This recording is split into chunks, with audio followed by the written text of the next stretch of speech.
आप सभी को डॉक्टर प्रज्ञा टांक का नमस्कार। गैसेस स्टेट के सेकंड लेक्चर में आप सभी का स्वागत है।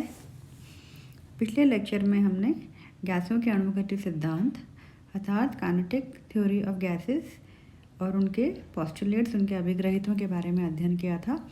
उसमें हमने देखा था कि किस प्रकार से कोई भी आइडियल गैस और उसके जो कणों, उसके जो मॉलिक्यूल्स हैं, वो किन किन रूल्स के आधार पर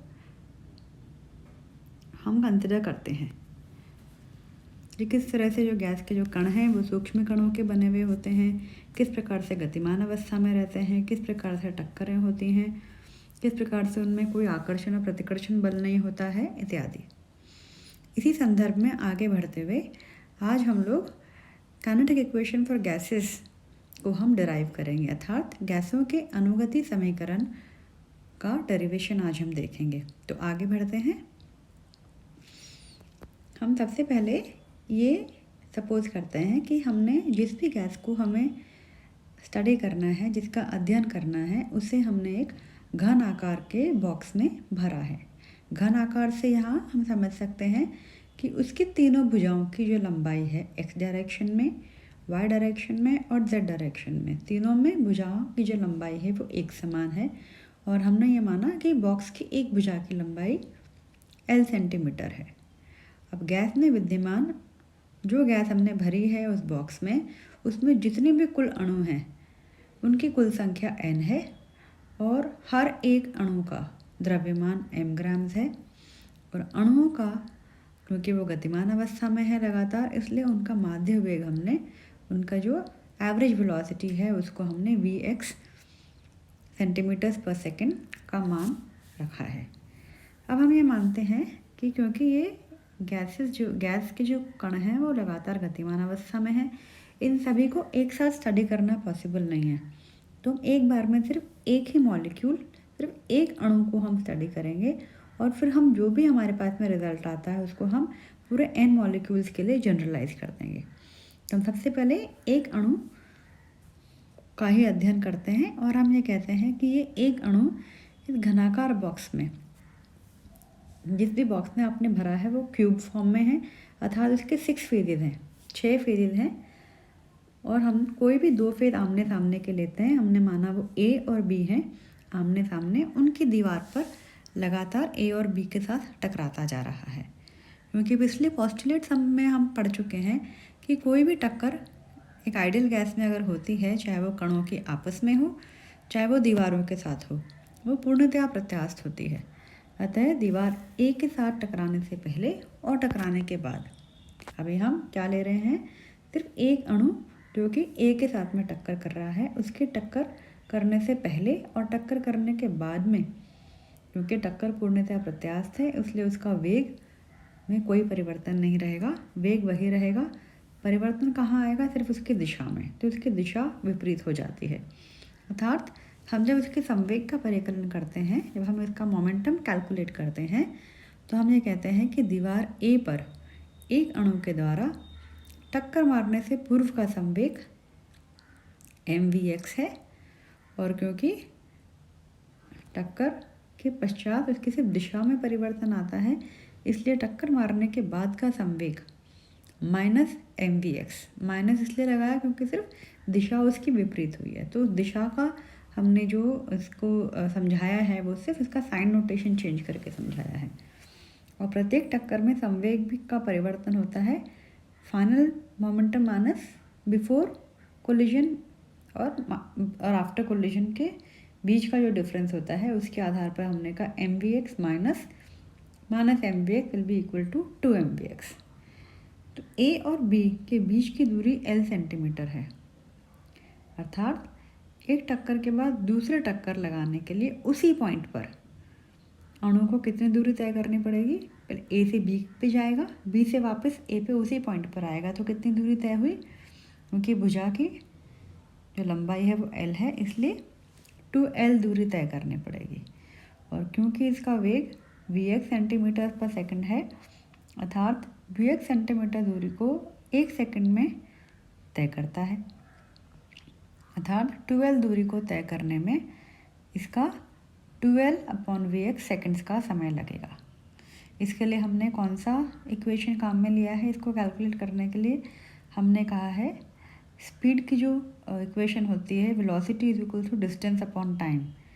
तो इसी के आधार पर हमने एक टक्कर में लगने वाला समय time will be equal to distance upon velocity, उसके आधार पर हमने कहा है एक टक्कर में लगने वाला समय will be equal to 12 upon vx seconds. फिर हमने कहा 1 सेकंड में होने वाली टक्करें जब होंगी तो इसको हम इन्वर्स कर देंगे और इसकी वैल्यू आ जाएगी vx अपॉन 2l। एक सेकंड में होने वाली कुल टक्करों की संख्या इतनी है और एक टक्कर में होने वाला जो संवेग परिवर्तन है उसके लिए क्या होगा, हम कैलकुलेट कर चुके हैं पहले, वो है 2 mvx, अर्थात एक सेकंड में अणु के द्वारा दीवार A पर, इसमें ध्यान दीजिए, एक सेकंड में एक अणु के द्वारा दीवार A पर होने वाला संवेग परिवर्तन कितना होगा, 2 mv, क्योंकि एक टक्कर है इसलिए 2 mvx, और संवेग परिवर्तन vx अपॉन 12 से मल्टीप्लाई करेंगे क्योंकि वो एक सेकंड में हो रहा है, तो this will be equal to mvx square upon l। क्योंकि अणु दीवार A से टकराने के बाद अब दीवार B पर टकरा रहा है, अतः उस अणु द्वारा जितना संवेग परिवर्तन एक सेकंड में दीवार A पर हो रहा है उसी का डबल हो जाएगा अगर हम दीवार B को भी कंसिडर करेंगे तो। अतः हम दोनों दीवारों के मध्य माना x एक्सिस ही है, क्योंकि A और B दोनों x एक्सिस पर उसका मूवमेंट होगा तो एक ही एक्सिस में मूव हो रहा है। अतः x एक्सिस पर एक सेकंड में एक अणु द्वारा होने वाला संवेग परिवर्तन 2 mvx स्क्वायर अपॉन l है। यहाँ पर ये बिल्कुल क्लियर है कि हमने A और B में हमने पूरा x एक्सिस कवर कर लिया है यहाँ पर, और एक सेकंड में एक अणु द्वारा होने वाला x एक्सिस पर जो संवेग परिवर्तन है वो 2 mvx स्क्वायर अपॉन l है।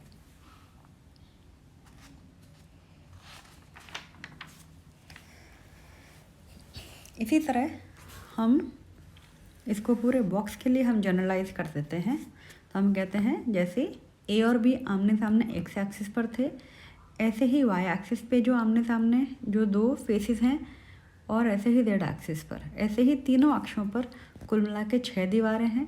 तो दीवारों के 3 पेयर्स हैं, 3 युग्म हैं, और एक अणु के लिए इन तीनों एक्सिस पर गति की संभावनाएं बराबर रहती हैं। अतः पूरे बॉक्स में एक अणु में एक सेकंड में होने वाला संवेग परिवर्तन हमने जैसे vx माना था x एक्सिस के लिए एवरेज वेलोसिटी, वैसे ही y एक्सिस के लिए, ऐसे ही z एक्सिस के लिए हमने जनरलाइज कर दिया है इसको, और हमने ये कहा है 2 mvx square upon l plus 2 mvy square upon l plus 2 mvz square upon l, अर्थात संवेग परिवर्तन जो है वो will be equal to 2m upon l vx square plus vy square plus vz square.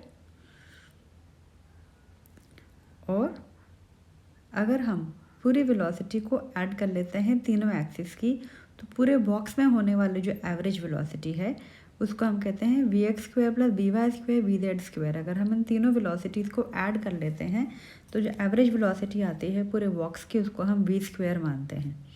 तो हमारा जो संवेग परिवर्तन है पूरे बॉक्स के लिए वो आ जाएगा 2m upon l into v square. यहाँ पर जो वेलोसिटी v है, वेग v है, वो वर्ग माध्य मूल वेग रूट मीन स्क्वायर वेलोसिटी अथवा RMS वेलोसिटी कहलाता है। इसे सामान्यतः हम c से भी प्रदर्शित कर सकते हैं। अब क्योंकि बॉक्स में विद्यमान अणुओं की संख्या n है, हमने शुरुआत में क्या बात करी थी कि हम ये जो भी कैलकुलेशन कर रहे हैं वो एक अणु के लिए ही कर रहे हैं, और हमने कहा था बाद में हम पूरा कैलकुलेशन इसको जनरलाइज कर देंगे for total n number of molecules. तो जितनी भी कुल संख्या है अणुओं की विद्यमान उस गैस की इस बॉक्स में वो n है, अर्थात एक सेकंड में होने वाला कुल परिवर्तन के लिए संवेग परिवर्तन को हम n से मल्टीप्लाई कर देते हैं तो मिल जाएगा हमें 2mv square upon l into n, अर्थात 2mn v square by l। अब हम जानते हैं कि एक सेकंड में होने वाला कुल संवेग परिवर्तन अर्थात संवेग परिवर्तन की दर या rate of change of momentum क्या होता है? वो होता है फोर्स या बल। अर्थात संवेग परिवर्तन की दर को बल कहा जाता है और इकाई क्षेत्रफल पर लगने वाला बल ही दाब कहलाता है। ये रिलेशन आपको समझ में आ रहा है कि rate of change of momentum है फोर्स और पर यूनिट पर लगने वाला जो फोर्स है वो ही प्रेशर होता है। और क्योंकि यहाँ पर गैस की बात कर रहे हैं इसलिए हमें फाइनली प्रेशर कैलकुलेट ही करना है, क्योंकि सबसे इम्पॉर्टेंट पैरामीटर जो है किसी भी गैस को स्टडी करने के लिए वो है प्रेशर। वॉल्यूम तो हमें वॉल्यूम तो निकल जाएगा, जैसे कि वॉल्यूम ऑफ द बॉक्स है वही वॉल्यूम ऑफ द गैस हो जाएगी, पर यहाँ इम्पॉर्टेंट है हमारे लिए कि हम प्रेशर कैलकुलेट कर सकें। तो यहाँ पर जो संवेग परिवर्तन से ही हम प्रेशर का कैलकुलेट करेंगे। तो संवेग परिवर्तन की दर को बल कहा जाता है और इकाई क्षेत्रफल पर लगने वाला बल ही दाब कहलाता है। अर्थात जो बल है F फोर्स है वो है संवेग परिवर्तन की दर, जो किसके बराबर हो जाएगा? F will be equal to 2 mn/v² upon L। और जो प्रेशर है वो बल अपॉन क्षेत्रफल, फोर्स पर unit area will be equal to F upon A। अब क्योंकि इस बॉक्स में कुल 6 दीवारें हैं, इस घन में, इस क्यूब में कुल 6 दीवारें हैं और प्रत्येक दीवार का क्षेत्रफल L है, अर्थात यहाँ पे फोर्स का मान हम पहले ही निकाल चुके हैं। A का मान यहाँ पर क्या हो जाएगा? 6L², क्योंकि यहाँ पर कोलिजन जो हो रहा है वो दीवारों से हो रहा है। सारी क्यूब की 6 दीवारें हैं, छयों की 6 दीवारों का जो क्षेत्रफल है वो समान है, तो इसलिए हम उन सबको ऐड कर सकते हैं, तो 6L² हो जाएगा। क्योंकि जो प्रेशर है वो क्या है, हमने पढ़ा था पोस्टुलेट्स में कि जितने फोर्स से वो टक्कर करती हैं दीवार पात्र की दीवारों से, उसी के आधार पर हम उस गैस का दाब कैलकुलेट करते हैं। उस गैस का प्रेशर का कैलकुलेशन होता है कितने फोर्स से वो पर यूनिट एरिया से कोलाइड करती हैं, तो उसी के आधार पर हम कहते हैं pressure will be equal to 2 mn/v² upon L, that is force, into 1/6L², that is equal to 2 mn/v² upon 6L³। अर्थात जो प्रेशर आएगा हमारे पास में will be equal to 1/3 mn/v² upon capital V, क्योंकि L³ क्या है यहाँ पर? घन का आयतन। ठीक है, तीनों भुजाओं की लंबाई क्योंकि समान है इसलिए L into L into L आपके क्यूब का वॉल्यूम आ जाएगा, और ये क्यूब का वॉल्यूम ही आपके गैस का वॉल्यूम है। अर्थात यहाँ पे L³ को हम कैपिटल V जो कि वॉल्यूम डिफाइन करता है, जो कि आयतन के बारे में बताता है, किसकी? गैस की, क्योंकि क्यूब का जो आयतन है वही हमारे गैस का आयतन है। और अर्थात इनको, इस इक्वेशन को हम रीअरेंज कर लेंगे तो हमारे पास क्या आ जाएगा? PV is equals to 1/3 mn/v²। और ये जो समीकरण है इसी को हम गैसों का अणुगति समीकरण कहते हैं, और ये गैसों का एक मूल समीकरण है जिसके आधार पर हम गैस के जितने भी और नियम हैं, चाहे वो बॉयल्स लॉ हो, चार्ल्स लॉ हो, गिलुजैक्स लॉ हो, डाल्टन्स पार्शियल प्रेशर लॉ हो, एवोगाड्रो लॉ हो, इन सभी नियमों की व्याख्या भी की जा सकती है। आगे, क्योंकि आइडियल गैस के बारे में इतना कुछ लिखा जा चुका था, परंतु फिर भी कई चीज़ें थी जो आइडियल गैस का जो इक्वेशन है that is PV is equals to nRT जो है वो सही तरीके से नहीं इसको एक्सप्लेन कर सकता, तो उनको हमने कहा कि कुछ कमियां रह गई हैं, कुछ सीमाएं हैं आइडियल गैस इक्वेशन की। उन सीमाओं के बारे में हम थोड़ा देख लेते हैं। ये PV is equal to nRT को हम आदर्श गैस का समीकरण कहते हैं। जो गैसों के दाब और ताप के प्रत्येक मान पर इस समीकरण को पूर्ण रूप से पालन करती हैं वो हम आदर्श गैस कहते हैं उन्हें हम। परंतु वास्तव में कोई भी गैस पूर्ण रूप से आदर्श गैस की भांति व्यवहार नहीं करती है। जैसे कि बॉयल के नियमानुसार यदि स्थिर ताप पर किसी की दाब का दुगना कर दिया जाए तो आयतन आधा होना चाहिए, क्योंकि बॉयल का नियम क्या कहता है? दाब जो है वो आयतन के व्युत्क्रमानुपाती होता है। Pressure is inversely proportional to volume, अर्थात प्रेशर जितना बढ़ाया जाए उसी अनुपात में आयतन कम हो जाना चाहिए।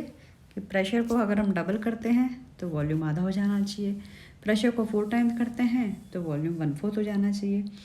तो हमें कहते हैं जैसे जैसे हम प्रेशर बढ़ाते जाएंगे वैसे वैसे आयतन घटता जाना चाहिए उसी अनुपात में, और आयतन घटते घटते एक ऐसी अवस्था आ जाना चाहिए कि गैस का आयतन शून्य रह जाए, क्योंकि pressure is inversely proportional to volume. परंतु ऐसा नहीं होता है। होता यह है कि जब गैस का दाब बढ़ाया जाता है तो गैस का आयतन कम हो जाता है, अर्थात इसका घनत्व बढ़ जाता है। और जब गैसों का घनत्व बढ़ जाता है तो दाब बढ़ने के साथ साथ उसके आयतन में कमी, अर्थात गैसों के दबने का सामर्थ्य, जिसे हम संपीड्यता या कंप्रेसिबिलिटी कहते हैं, वो घटती जाती है। कि जैसे जैसे आपने प्रेशर लगाया तो गैस के कण क्या होंगे, एक दूसरे के समीप आएंगे, और समीप आने के साथ साथ जो अब तक हमने ये माना था कि गैस के कण कोई स्पेस ऑक्यूपाई नहीं करते हैं, गैस के जो मॉलिक्यूल्स हैं वो कोई स्पेस ऑक्यूपाई नहीं करते हैं कंपैरिजन टू द गैस, ये जो कॉन्सेप्ट है वो हमारा धीरे धीरे फेल होता हुआ नज़र आता है। और हम कहते हैं गैसों के दबने के सामर्थ्य, जिसे हम संपीड्यता कहते हैं, वो घटती चली जाती है। दूसरे शब्दों में उच्च दाब बढ़ने के साथ साथ आयतन में उतनी कमी नहीं आती है जितनी कि आनी चाहिए, अर्थात इसका व्यवहार आदर्श गैस से मिश्रित हो जाता है। ये तो हुआ बॉयज़ लॉ के आधार पर हम कहते हैं कि हमने एक डेविएशन स्टडी किया है, और ऐसे ही चार्ल्स लॉ, गेलो-जैक्स लॉ के नियमानुसार स्थिर दाब पर किसी भी गैस के ताप में कमी करने पर इसका आयतन भी कम हो जाना चाहिए, क्योंकि volume is directly proportional to temperature. आयतन जो है वो परम ताप के समानुपाती होती है। तो जैसे ही गैस के तापमान में कमी करेंगे उसका आयतन भी कम होना चाहिए, या फिर ताप जितना बढ़ता जाएगा आयतन भी बढ़ता जाएगा, और ताप के कमी के साथ उसका आयतन में भी कमी आएगी। तो एक प्रकार से व्यवस्था ऐसी आनी चाहिए कि जब हम गैस का तापमान -273 टेम्परेचर, एब्सोल्यूट ज़ीरो टेम्परेचर पर रखते हैं तो आयतन शून्य हो जाना चाहिए, परंतु वास्तव में ऐसा संभव नहीं है। तो ये जो है चार्ल्स लॉ और बॉयज़ लॉ के आधार पर हम कहते हैं ये जो सीमाएं हैं हमारे आइडियल गैस की, इनको हमें फाइनली इनका सोल्यूशन हमें निकालना है, और उसके लिए हमने एक रियल गैस का कॉन्सेप्ट दिया, रियल गैस का, वास्तविक गैसों का एक कॉन्सेप्ट दिया, जिसके आधार पर समस्त गैसें निम्न दाब और उच्च ताप पर तो आदर्श व्यवहार करती हैं, कि सारी गैसेस जो हैं वो लो प्रेशर और हाई टेम्परेचर पर आइडियल बिहेवियर दर्शाती हैं, परंतु निम्न ताप और उच्च दाब पर उसका आचरण आदर्श गैसों से बहुत विचलित हो जाता है। लो प्रेशर और हाई टेम्परेचर पर आइडियल बिहेवियर होता है, परंतु लो टेम्परेचर और हाई प्रेशर पर आइडियल गैस बिहेवियर से डेविएशन पाया जाता है। ऐसी सभी गैसें वास्तविक गैसें कहलाती हैं, और कोई भी गैस आदर्श गैस नहीं हो सकती है, और ताप और दाब की परिस्थितियों से गैस का आचरण रियल गैस की जैसे बिहेव कर सकती है या आदर्श गैस की जैसे बिहेव कर सकती है। तो आज के लेक्चर में हमारा यहीं हम ख़त्म करते हैं। अगले लेक्चर में हम इससे आगे डेविएशंस को और स्टडी करेंगे। Thank you for being with me. धन्यवाद।